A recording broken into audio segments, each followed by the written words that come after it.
Light नहीं ले रहे अभी।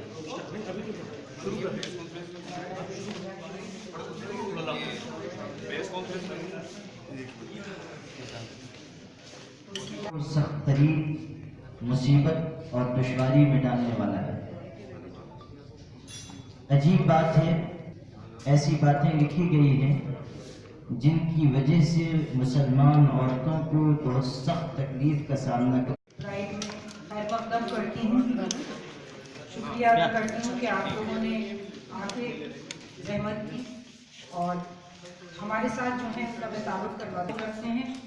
मुस्लिम पर्सनल लॉ बोर्ड के सेक्रेटरी हैं और दूसरा जो मेरे उनके बराबर में है डॉक्टर अस्मा जहरा, हैदराबाद से ताल्लुक़ रखती हैं, बोर्ड की मेंबर हैं और विमेन विंग की प्रेसिडेंट हैं।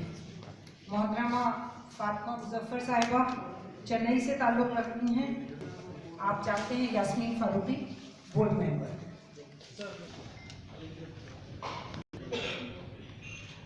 आप तमाम इलेक्ट्रॉनिक और प्रिंट मीडिया के दोस्तों का स्वागत है all India Muslim personal law board की तरफ से। और देश की मुसलमान औरतों का भी ये कहना है कि ये बिल जिसको आम तरीके पर ट्रिपल तलाक बिल कहा जा रहा है,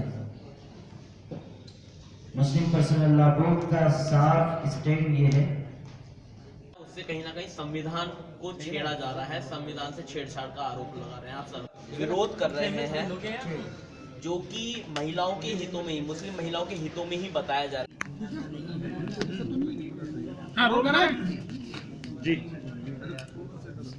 No doubt about it that there is a constant effort to change the secular and democratic fabric of India. Especially the constitution is constantly being bombarded by efforts of changing it. जो constitutional right है to practice, profess and preach your religion. जो personal laws है इसको है ना constantly खासकर Muslim laws के ऊपर है ना अटैक किया जा रहा है। इसमें है ना they are taking the Muslim women as scapegoats. Today we are here in lakhs and crores in all over India telling vehemently that you cannot take us for granted. You cannot use our Shariat to use it to bring in uniform civil code. The final target is for them to bring in uniform civil code, which not only the Muslims of India, the entire citizens of India will reject and will defeat it. India will remain a secular country, India will remain a democratic country, and India will take pride in unity in diversity. India cannot be saffronized, India cannot belong to one color and only one particular type of people. India has got various religions, that's the pride of India, various languages, caste, creed and culture. And that triple तलाक के सिलसिले में जो bill लाया गया है वो मुसलमान औरतों की हमदर्दी के नाम पर लाया गया और मुस्लिम वेमेन प्रोटेक्शन बिल का नाम उसे दिया गया। All India Muslim personal law board का ये स्टैंड है कि ये बिल मुस्लिम पर्सनल लॉ में मुदाखलत है और आईन हिंद के ख़िलाफ़ है और इसी तरीके से ख़ुद मुसलमान औरतों की समस्याओं को बढ़ाने वाला है। इसलिए बढ़ेंगी समस्याएं इस तरह बढ़ेंगी कि जब मुसलमान शौहर को 3 तलाक देने वाले मुसलमान शौहर को जेल भेज दिया जाएगा तो पीछे रह जाने वाली मुसलमान बहन, मुस्लिम महिला जो अपने घर में है उसके खर्च का मसला होगा, उसके बच्चों को पालने पोसने का मसला होगा। बिल ये कह रहा है और सरकार ये कह रही है कि ये उसी शख्स के ऊपर होगा जो जेल में है। ये बात समझ में नहीं आती है कि एक आदमी जेल में हो और वो अपनी बीवी और अपने बच्चों के खर्च का इंतज़ाम करे। ये बात अमली बात नहीं है और इसकी वजह से हम लोग इस बात को पूरी तरह देशवासियों के सामने रख चुके हैं और आज फिर दोहराते हैं कि मुस्लिम पर्सनल लॉ बोर्ड की तरफ से और तमाम मुस्लिम महिलाओं की तरफ से, मुसलमान बाशिंदों की तरफ से ये ऐलान है कि ये तलाक़ सलासा बिल, ट्रिपल तलाक़ बिल मुसलमानों को मंजूर नहीं है। ठीक। तलाक हमारा मसला नहीं है। तलाक को गुज़िश्ता 4 सालों से मसला बना के पेश किया गया। कुछ नाम निहाद ऐसी औरतों को टीवी मीडिया में पेश किया गया ये बताने के लिए कि भाई ये सबसे बड़ा सुलगता हुआ मसला है, जबकि तालीम, रोज़गार ये हमारे लिए असल मुद्दे हैं, सुरक्षा अलग असल मुद्दा है। संविधान में हमको हक़ है कि जो हमारा मज़हब है उसके मुताबिक हम अपने शादी ब्याह सब काम कर सकते हैं, लेकिन अब यहाँ पर हमको तलाक़ का एक तरीक़ा बताया जा रहा है कि उसी तरीक़े से तलाक़ हो, और ये बताया जा रहा है कि एक साथ जो 3 तलाक देते हैं इसकी वजह से औरतों को बहुत बड़ी मुसीबत है। हम बताना चाहते हैं ये हमारे लिए कोई मुसीबत नहीं है। हमारे यहाँ शादी ब्याह जन्म जन्म का बंधन नहीं है। हमारे यहाँ मैरिज एक कॉन्ट्रैक्ट है और हमारे यहाँ अलहदगी भी हो सकती है, यानी कि अगर बीवी शौहर के साथ नहीं रहना चाहती हो या शौहर उस बीवी को नहीं रखना चाहता हो तो ये कन्यादान वाला सिस्टम हमारे यहाँ नहीं है। हम अलग हो सकते हैं, हमारी दोबारा शादी हो सकती है, बेवा की शादी हो सकती है, मुतल्लक़ा की शादी हो सकती है।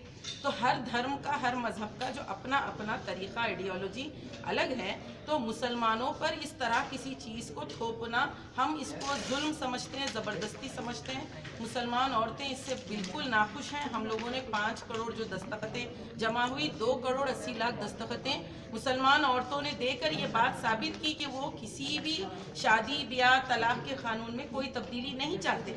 इसके बावजूद ऐसा कानून बनाया गया जिसमें ना हमारे उलमा को शामिल किया गया, ना मुसलमानों के कोई इंटेलेक्चुअल को, पढ़े लिखे लोगों को, ना ऐसे कोई वकीलों को शामिल किया गया, और ये बता दिया गया कि भाई वो जेल जाएगा, चाहे वो 1 हो 3 हो, ये कौन डिसाइड करेगा? वो जब तक कोर्ट में केस चलेगा। आप बताइए इस बेचारी की ज़िंदगी गुजर बसर कैसे होगी?